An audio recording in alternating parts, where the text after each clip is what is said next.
Hey guys, welcome back to another episode of Life in Sports Spotlight with Cameron Knox. And this is going on week six of college football and week five of the NFL. So let's get right into it. So last week was some great week, great week.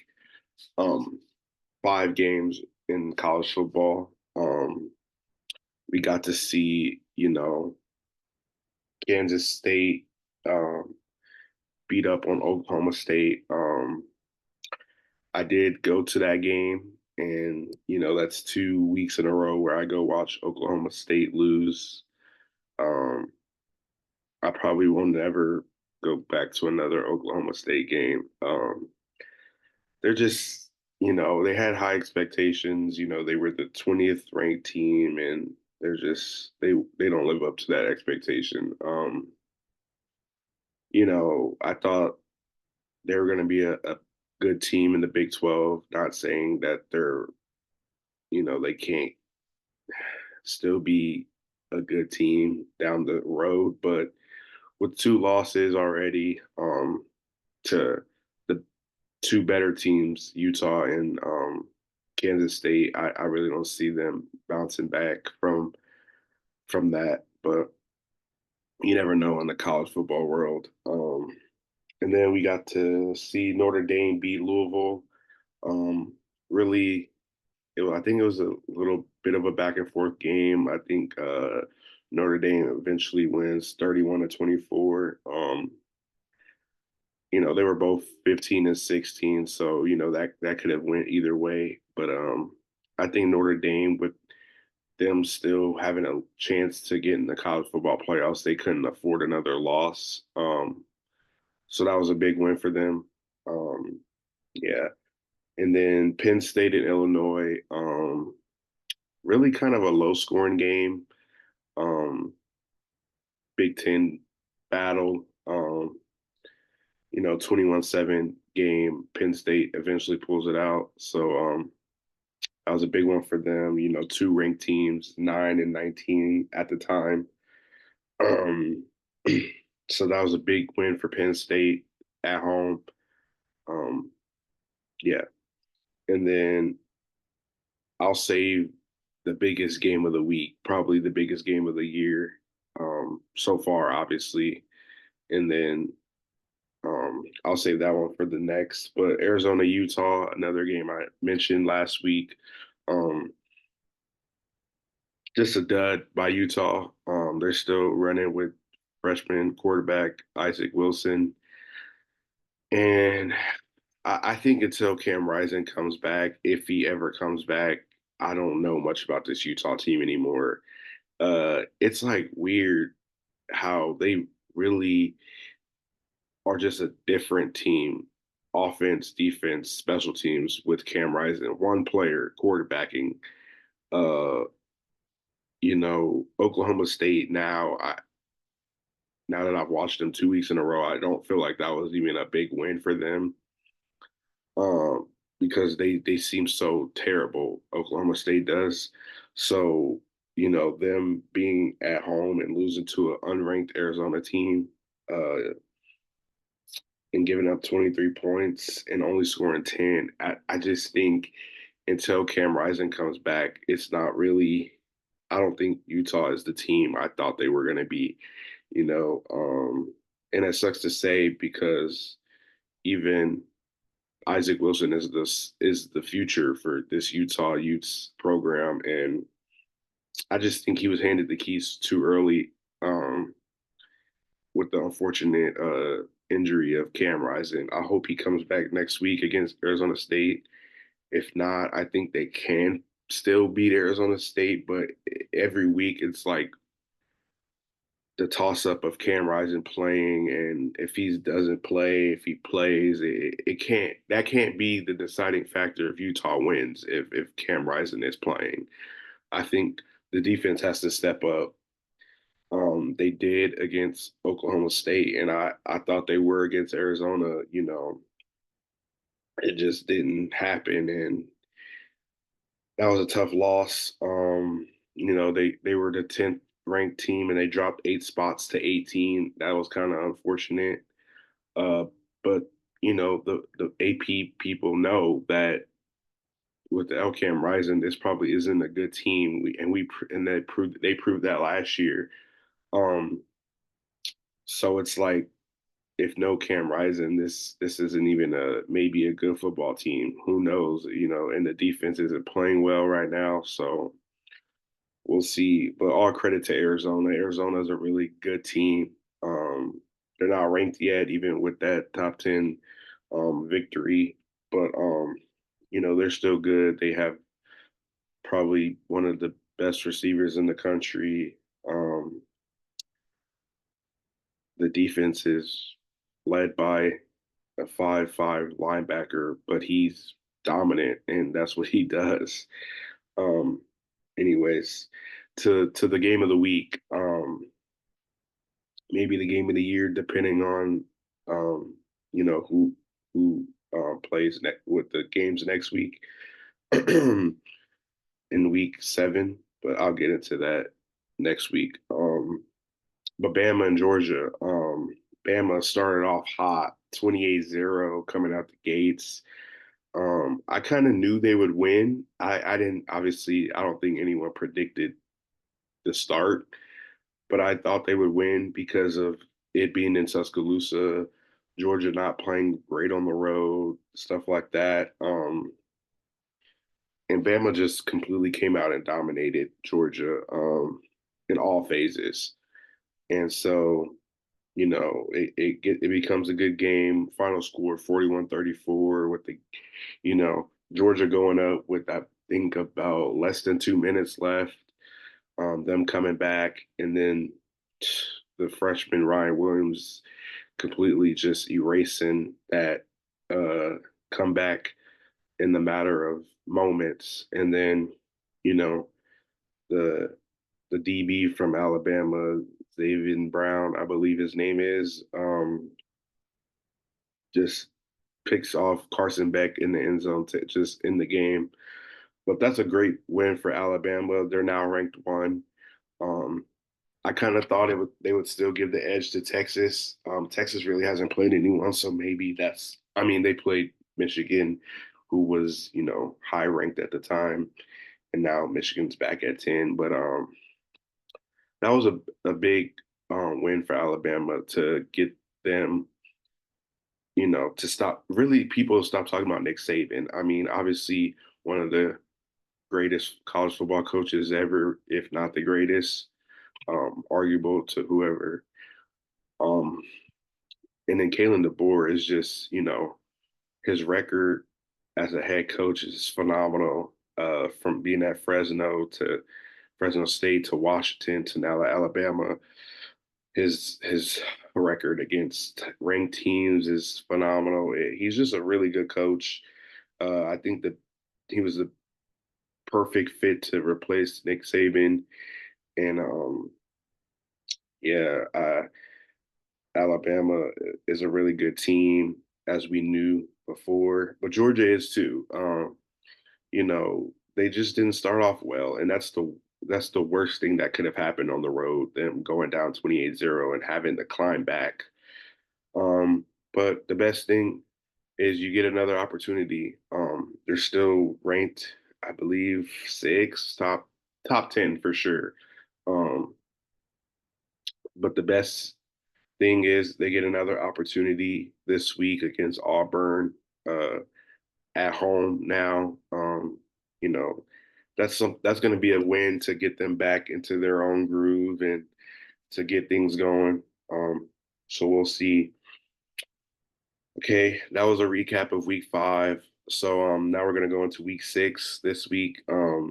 Not really many big games this week, kind of just some only one game that involves 2 ranked teams.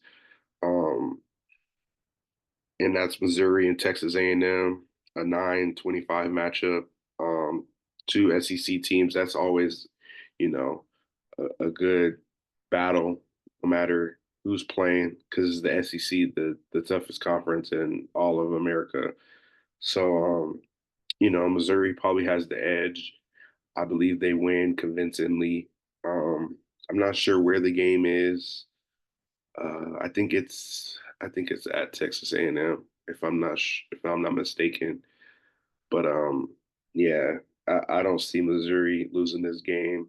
If they do, then uh, you know, obviously they'll drop in the rankings. But that'd be a good win for them, beating a Texas A&M team, especially at Texas A&M, um, because of you know that home atmosphere that they have there at Cal Field.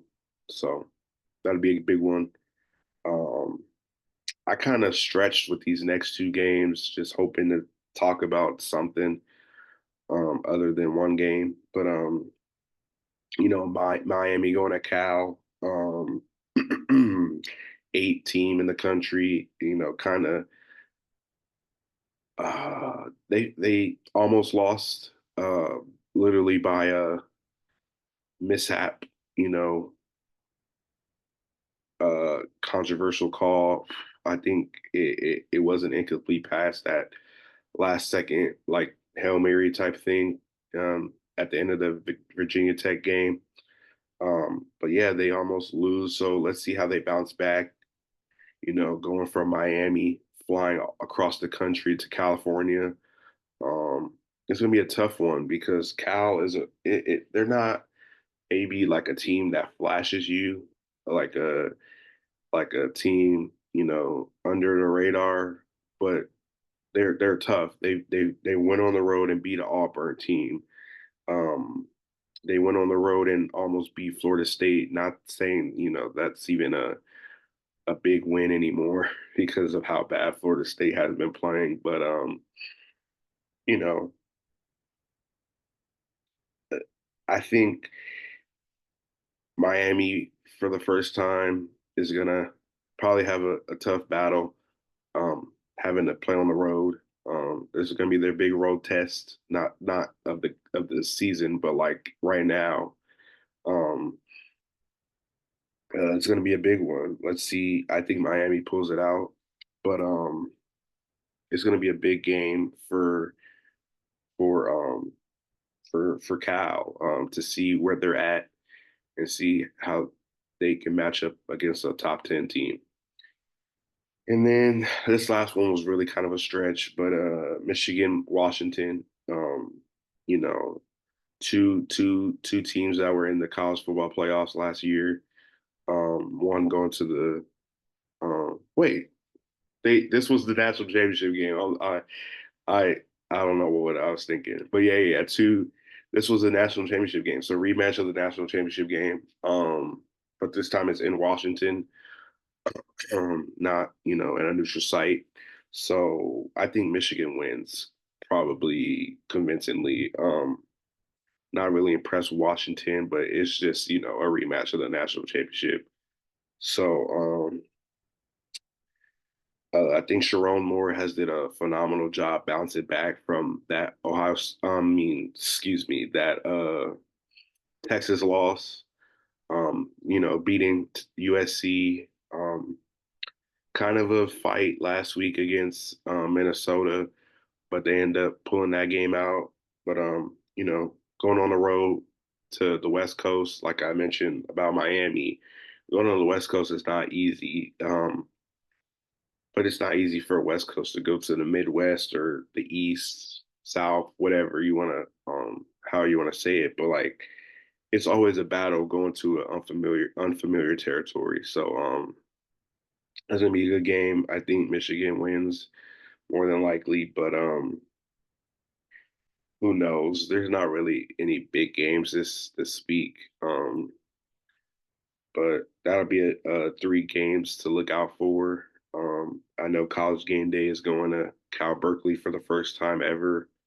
Um, that should be a fun one. You know, Marshawn Lynch is the celebrity guest picker. Um, so that'll be a fun one, especially for the first time at Cal Berkeley. I'm from California. I really love it there.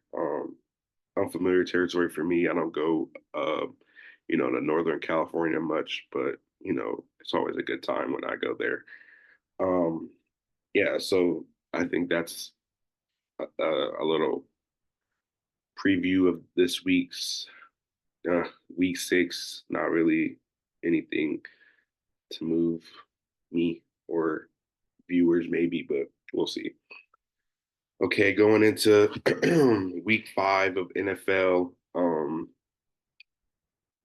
I'm gonna do this for the first time. Talk about some rumors in the NFL right now with the Devontae Adams situation. He requested a trade. Um, Everyone is thinking Jets. I'm even thinking Jets. I think he's gonna eventually become a New York Jet. The Saints are involved. The Steelers, hopefully, they've reached out. Um, Cowboys, Chiefs. I, yeah, number of teams have reached out. I think the least likely team is obviously the Chiefs. Divisional rival. I don't think they trade him there, especially because he's still a great receiver, wide receiver one to any team you kind of add him to. Um, I don't even think, I don't think the Chiefs really need him, even though, the Rashid Rice knee situation is kind of still up in the air. Um, I don't think the Cowboys need him. CD Lamb, I know Brandon Cooks is out this next game this week, but you know, it was reports saying Cowboys were out. Mike McCarthy said he was okay with his team right now. So who knows? Saints, I think, could use him. Obviously he played with their car at Fresno State a number of years ago. The reason why he even went to the Raiders was because their car, then they dump him the next year. Um, and then the Jets, he played with Aaron Rodgers a few seasons ago. They played for however long together. They've always hinted at playing with each other again, and I wouldn't be surprised if the Jets get him, but they just don't need him. I personally don't believe they need him. They have a Garrett Wilson. They have Mike Williams has been big, in certain situations. Um, Alan Lazard, like uh, Brees Hall, if I didn't mention him already, Braylon Allen, like they don't need him. I think it's just greedy. What they need is a new offensive coordinator, not a new wide receiver. You know, Nathaniel Hackett has been bad. He probably stunted the development of Zach Wilson when he got thrown in the fire last year after the Aaron Rodgers Achilles injury, and then now they're sitting at 2-2. Um, you know, I just personally think they don't need them. I think they have everything offensively and defensively to compete in the AFC. Even win the East and compete with the Buffalo Bills. But it's just I don't think they need them. I think the perfect fit is the Pittsburgh Steelers, and that's not even me being biased, me being a fan, but I just think it's perfect. Steelers only have one true target, and that's George Pickens. Pat Fryermuth is good, great for us as well, but it's like the threat. He's like the Pat Fryermuth is like the middle of the field threat, but when they take that away, it's all chunk plays to George Pickens, and that can't be our offense any longer. Um, they're sitting at 3-1 now after losing to the Colts, um, where Justin Fields just torched them. But if he had a Devontae Adams, that would be just perfect, like a cherry on top.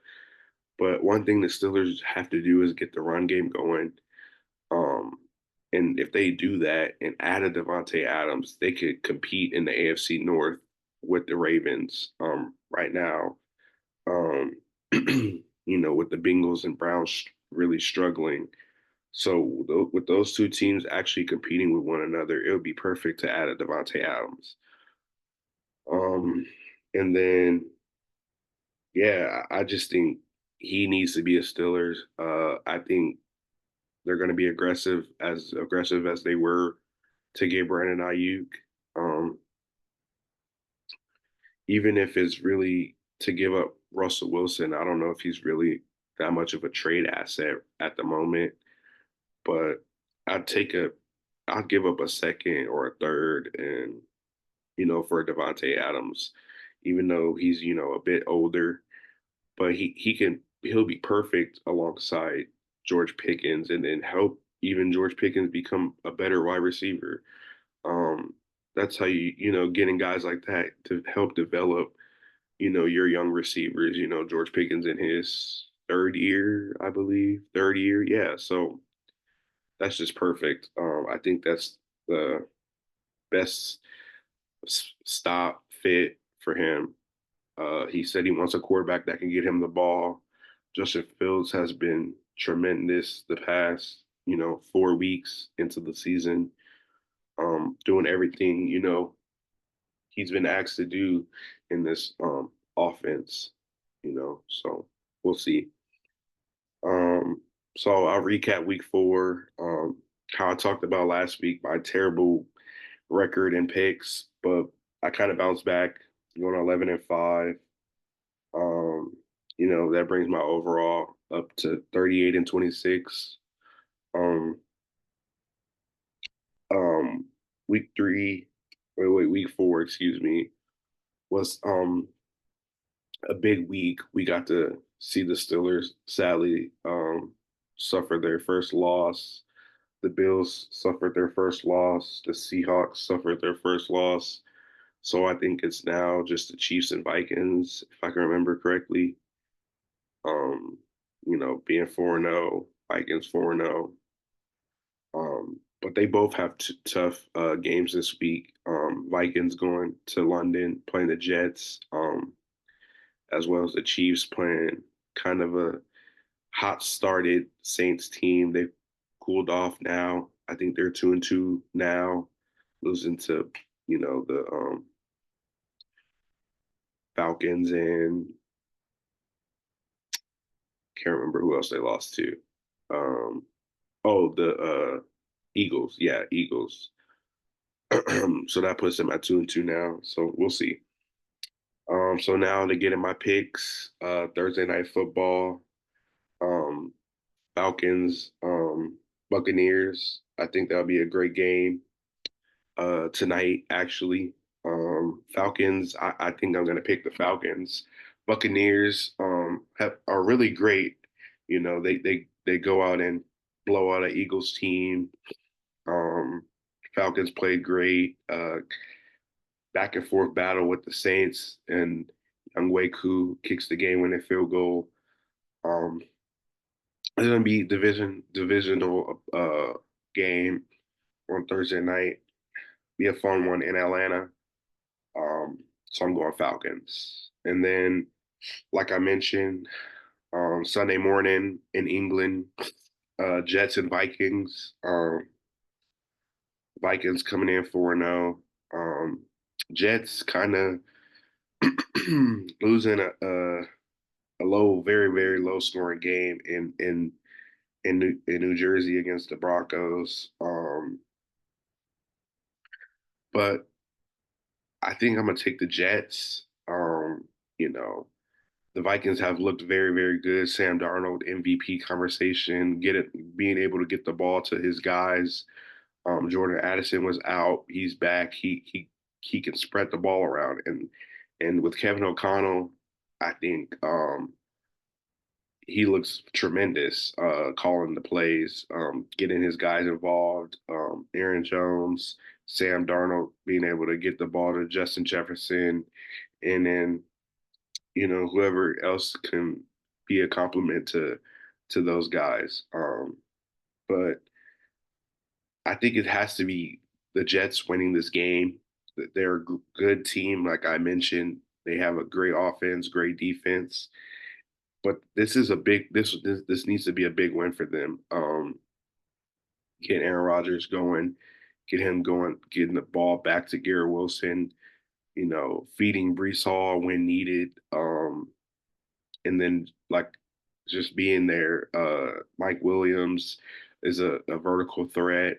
Um, yeah, they're playing a really good defense. Brian Flores has, taken a lot out on the Brock Purdy's this year, the CJ Strouds this year, and the Jordan Loves. Jordan Love, I think, threw 3 picks, scored 4 touchdowns, but they were up big enough to kind of console that lead. So we'll see, but I think the Jets win. Dolphins, Patriots. Dolphins have looked terrible. Patriots have looked terrible outside of week one, beating the Cincinnati Bengals. Um, they competed with the Seahawks, but these are the two bottom AFC East teams now. Tua really, as you can see, is really this team's offense. Obviously, you have Tyreek Hill and Jalen Waddle, of course, but I'm saying that in case he gets them the ball. We've seen the last 2 weeks where they Tyler or Skylar Thompson and Snoop Hudley can't get these guys the ball.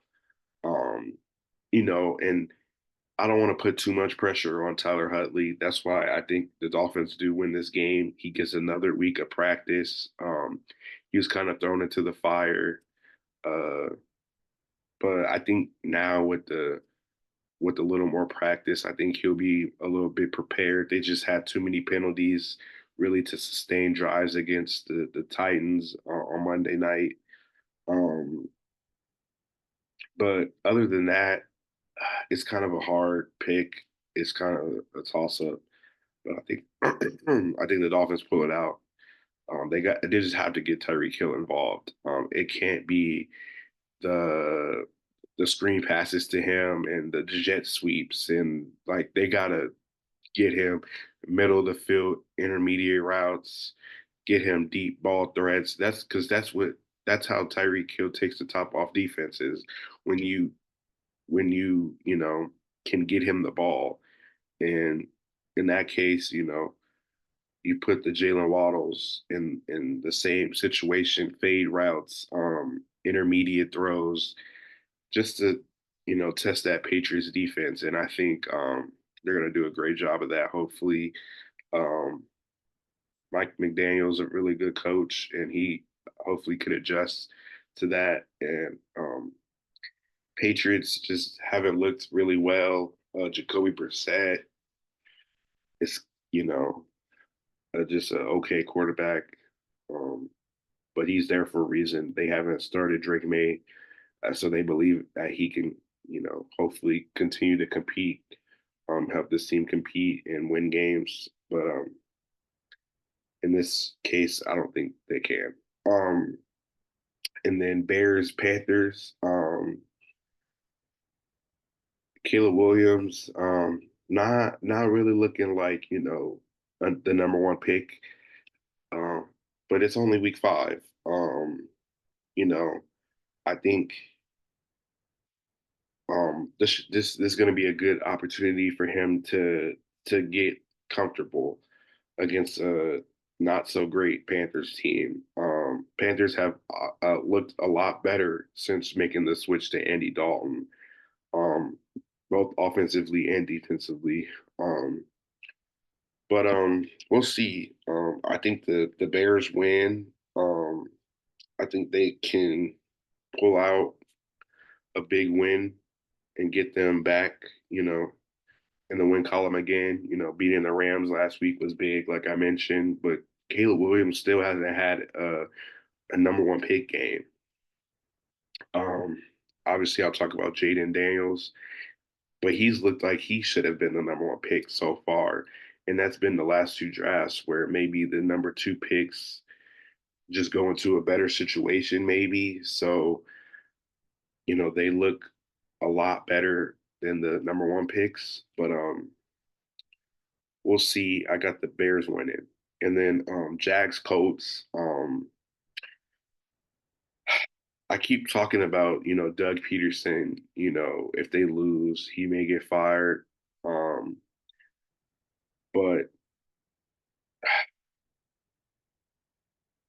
I think at this situation, it's like it doesn't matter if they lose. He's gonna have a job because they paid Trevor Lawrence all this money. Um, Maybe they waited out to see how the season progresses to see what happens. But I think the Colts win. Colts really had a better game against the Steelers. They came out 14-0. Um, you know, the Steelers just had a slow start as they do per usual. So the Colts were able to take advantage of that, and I think they take advantage of a lackluster Jags team who really don't have an identity.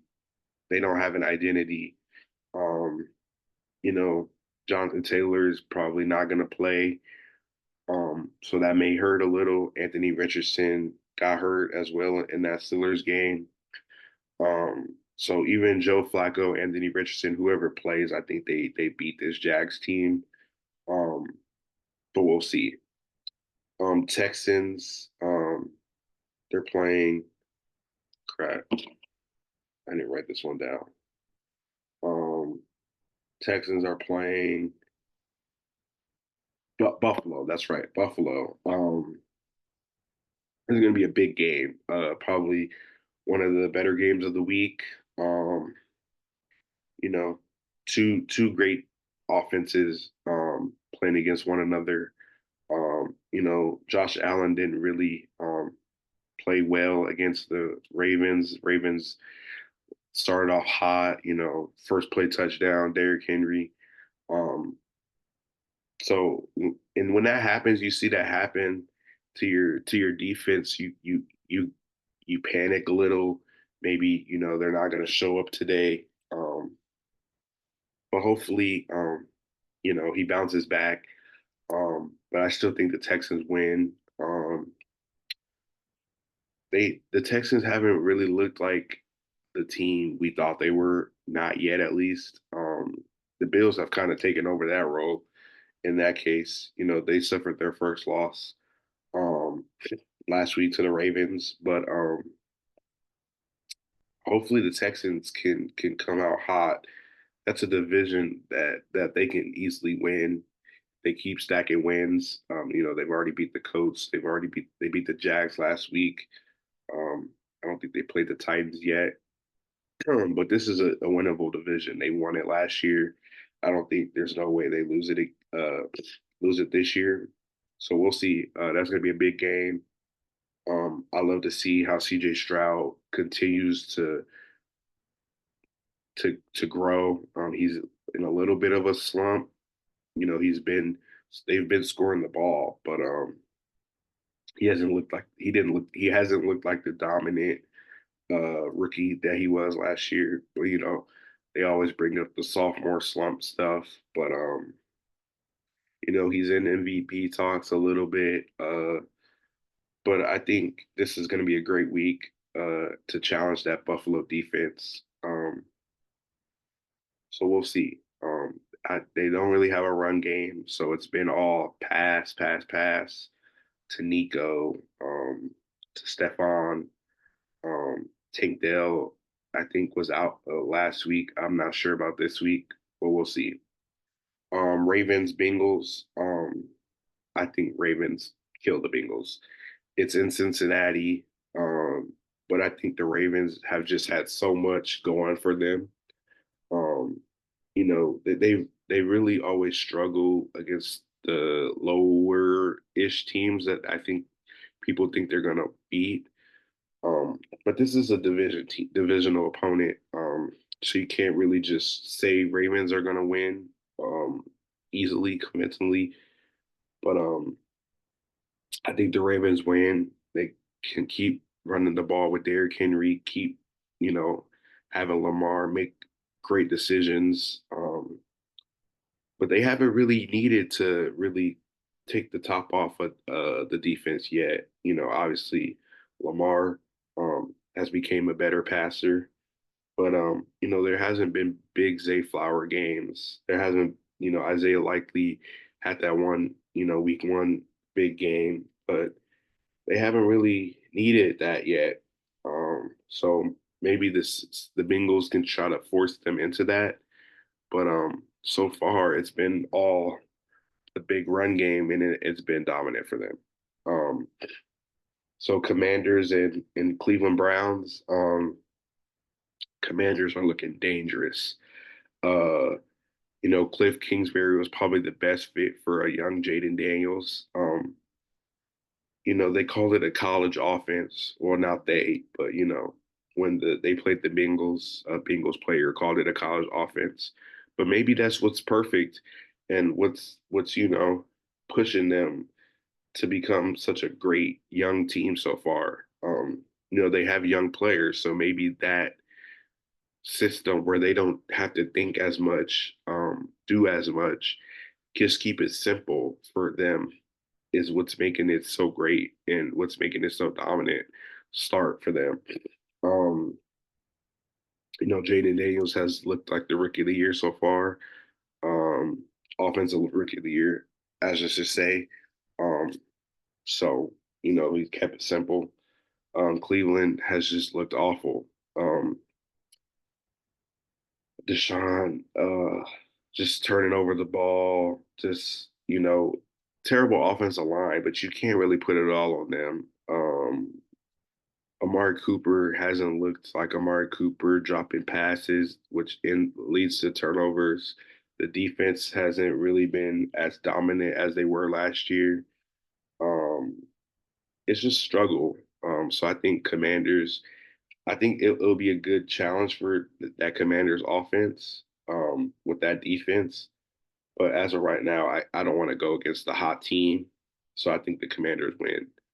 Um, Broncos and Raiders, two teams coming off big wins. As I mentioned, Raiders beat the Browns, and then the Broncos beating the Jets. Coming off two big wins for them. Um, back to back weeks kind of for the Broncos. Beating Tampa Bay as well. Um, I can't roll against the hot hand. The game's in Denver. They're going back home after back to back weeks on the road and then getting back to back wins. Um, I think they can wear down that Raiders team with the successfulness. Bo Nix getting feeling better comfortable into the league. Um, he's cut down a little bit on the turnovers, so it's been big for that offense. So we'll see. Raiders, no Devontae Adams probably again this week. Mason or Max Crosby, excuse me, will probably play, probably questionable to get after the Bo Nix. But I think Broncos win. 49ers, Cardinals. 49ers really put it on the Patriots as they should have. Fred Warner, pick six. Jawan Jennings still being dominant after his Raiders explosive game. Um, Jordan Mason being able to continue to run the ball. George Kittle comes back, scores a touchdown. Debo Samuels is back. Really, their missing piece right now is still just the Brandon Ayuk. He's been, he got paid and he's still missing. So, once they get that together, Christian McCaffrey is going to come back soon, maybe sometime November. Um, with that, with them, you know, coming back, getting their guys back, Ufunga possibly playing this week on the defense of back end. Chardavius Ward has been silent, not really any big effect from him, but I think the 49ers win. They beat a Cardinals team that came out hot. Um, I think they they're 1-3. I can't remember who they beat. Um, they beat the Rams. Yeah, yeah, dominant win against the Rams, who haven't really found an identity yet either. After the losses of Puka and Cooper Cup, but yeah, I'm going 49ers. Seahawks, Giants. Seahawks back at home. I think Seattle wins convincingly, taking their first loss to the Detroit. That was kind of a shootout game. Um, the offense has looked really good. Geno Smith has looked dominant, being able to get the ball to DK, being able to get the ball to Jackson Smith Najigba, Tyler Lockett, Kenneth Walker coming back, having 3 touchdowns. Like, when you have guys playing great like that, the defense kind of still figuring out the Mike McDonald scheme. I think they've been well so far. So not much to talk about the Giants. Malik Neighbors, I don't think is playing. So in that case, they probably won't even compete. But we'll see. I think Seattle still wins regardless. Packers Rams. Jordan Love, like I said, turned the ball over 3 times or maybe more. I can't remember, but 3 picks for sure. 4 touchdowns. That's not really a great ratio, even though you're scoring the ball. You still leaving your defense out to dry against an undefeated Vikings team. So, um, Rams still trying to figure out the Cooper Cup situation, the Puka Nakua, Kyron Williams has still been the running back he was last year.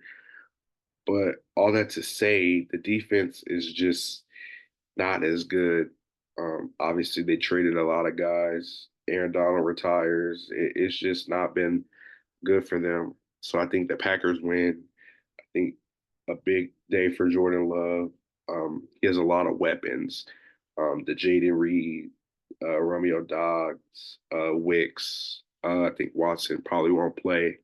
And then the run game with Josh Jacobs. So I think that's going to be a big game. Packers win. Then going into Sunday Night Football, Steelers Cowboys. Um, no Micah, no Dexter Lawrence, no Brandon Cooks for the Cowboys. Um, not to say that really matters because it's still an NFL team, but I think the Steelers win. Um, but one thing about this, the Steelers can't start off slow like they have. You know, getting points on the first drive is going to be big for them. Even getting a 3-and-out, getting a stop, or whatever the case may be. If they start out offense, defense, whatever, they just need to gain some momentum. They're back at home after starting the first 4 games on the road. Not the first 4 games on the road. 3 of the first 4 games were on the road. At Indianapolis, at Atlanta, at Denver. Um, so when they're at home, they have that home team, home fans, you know, helping them, having their backs. Just if they start off hot, gain some momentum, I think the Steelers win. But they can't let, Dak sit in the pocket and be able to get the ball out to CeeDee Lamb and Jake Ferguson. And they can't let big plays go. Because that's how the Cowboys, can beat you. Um, but if the Steelers defense is dominant, if they're able to score the ball, um, they bounce back from that coast loss, I think that'll be a big win for them. Um, yeah. And it's Monday Night Football, Chiefs Saints, like I mentioned earlier. Chiefs, they're 4-0. I think they go 5-0. Um, Saints is a really good team. They started out hot. I just hope it's a good game. I think it will be, it's in Kansas City, but I think